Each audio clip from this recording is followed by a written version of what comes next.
Here we go, guys. Here's a nice, and I mean that sarcastically. Here's a nice story about the Long Island Archdiocese investigates sex abuse allegations against a priest.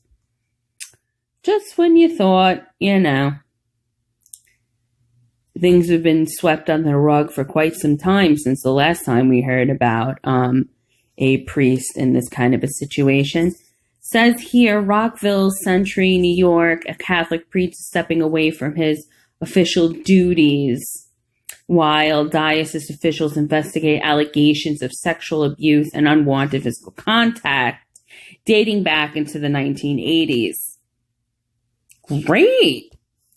So he's been doing this since the 1980s.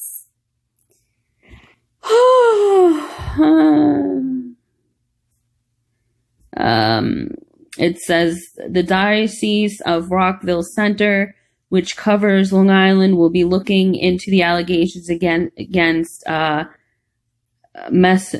Msgr William Breslawski, who has been serving as the pastor of the Church of St. Anthony of Padua in Rocky Point, New York. The diocese said a letter had come on September 25th accusing Breslawski of sexually abusing a boy in 7th or 8th grade in 1980 and referencing a previous complaint about it that had been made in 2002. Another complaint in 2002 said Breslawski had unwanted contact with an adult in 1984. A message left at Breslawski's church seeking comment was not returned. I didn't think so. Now, it's been a while since we've heard about this going on. So they must have really been doing their job, sweeping this type of shit under the rug, because it's been some years since we heard about, any of the great happenings of the Catholic Church. One of my favorite,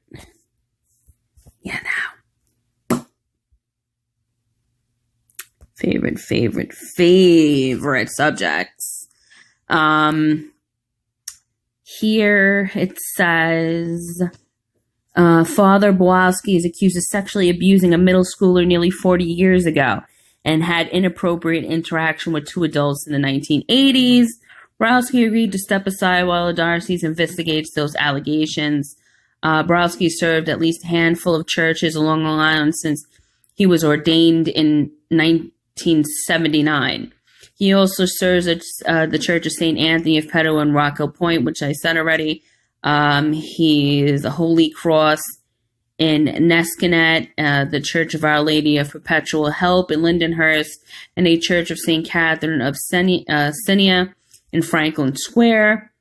The Diocese of Rockville Center sent News 12 a statement saying, "We are saddened by these allegations and we will do everything we can to ensure that a fair and just determination is made." Yeah, fair and just, my asshole. Let's see. You see, this is the MO. This is the MO of the Catholic Church. Instead of getting rid of a priest who has had several allegations made about them, they usually just move them from church to church, diocese to diocese, usually in a different borough, a different state, whatever. They'll move them from one place to another, which is usually what they do. So they'll say they're investigating and, all that kind of stuff. And then they just really move them from place to place.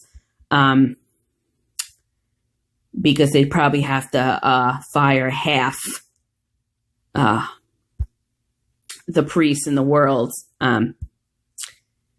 if everybody got fired because of doing that, because there's so many of them.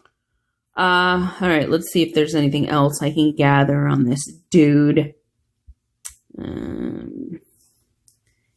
In 2002, the diocese encouraged the individuals who have the friend contacted church officials directly with the allegation, but the friend did not do so. Well, you have to think of this. You have the whole Catholic Church against you and you're just one person. You know how people are. They're right away going to say that you're trying to bring down the church, or you're trying to do this, or you're trying to... It's never because it actually took place. So I can understand how victims of something like this wouldn't know how to handle this. I get that 100%. Because, and then on September 25th, they received a letter from a relative of an alleged victim, because so the victims are not even able to come and say these things themselves because they're probably so distraught. It says 2 individuals who said that on the same occasion in 1984, the priest had inappropriate interactions with them. And they were both adults at the time, which means absolutely nothing. The Nassau District Attorney's Office confirmed Saturday that it is contacted by the diocese, but it appears the statute of limitation would preclude a prosecution. Of course. They're always getting away with this type of shit. Now we got Reverend Brian J. Brinkler, 61, is accused of sexual abuse of a minor, Dolan said on September 7th. The alleged abuse occurred from 1993 to 1997, though Dolan denied to say whether or under what circumstances, of course, because he's probably being threatened. Most recently, Brinkler had a chaplain of Our Lady of Consolation Nursing and Rehabilitation Care Center in West Islip. So he's still working. But like I said, what they do is they just move them from church to church, and they kind of just keep them out of the limelight. So it kind of looks like they're not around anymore, but they are. I don't know what kind of proof they're looking for. Are they looking for, pictures of the sodomization with the priest's face in it? I don't know. But I guess that would help. If any of you guys got any of that out there, share it with the world, because that might actually help indict some of these sons of bitches. I'm just looking through some more information to see if there's anything else. Blah, blah, blah. They're kind of giving the whole same story here. In every news bracket there is, it's the same story. So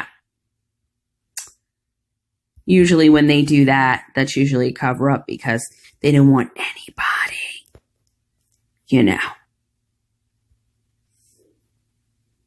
Wow, and he's a Reverend Monsignor. Oh, okay. Let's see what it says here.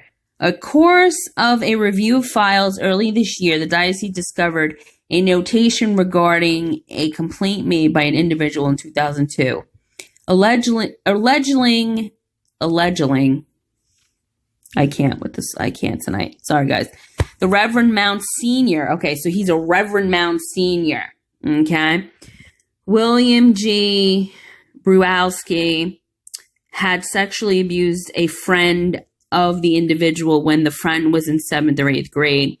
At that time, the individual making the report was encouraged to have the friend contact the diocese directly with this allegation. The contact of the alleged victim has not yet to date have made any personal complaints. Of course not. They're probably being threatened. Which is what they do. They like to threaten people. Yeah. So, and basically, that's about it for that story.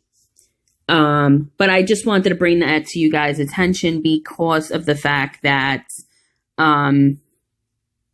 we haven't heard a story like this in some time. Even though we all know, it's a matter of time, before this kind of stuff pops up again. But I just wanted you guys to be aware of that. Don't leave your children alone with anyone. I don't care if they're, a priest, a pastor. It doesn't matter, as far as I'm concerned, who these people are. Do not leave your children alone with them. If you feel uncomfortable when you're going to do your confession or what have you, please don't stay and continue your confession. Please walk out. You guys do have a choice. You do not have to deal with this. So don't. Okay? That's all I'm saying. There's no reason, and it gives no right, whether a person's a priest or not, to improperly touch you or improperly say something or make you feel uncomfortable in any way, shape, or form. And they should be prosecuted for that, just like anybody else would be.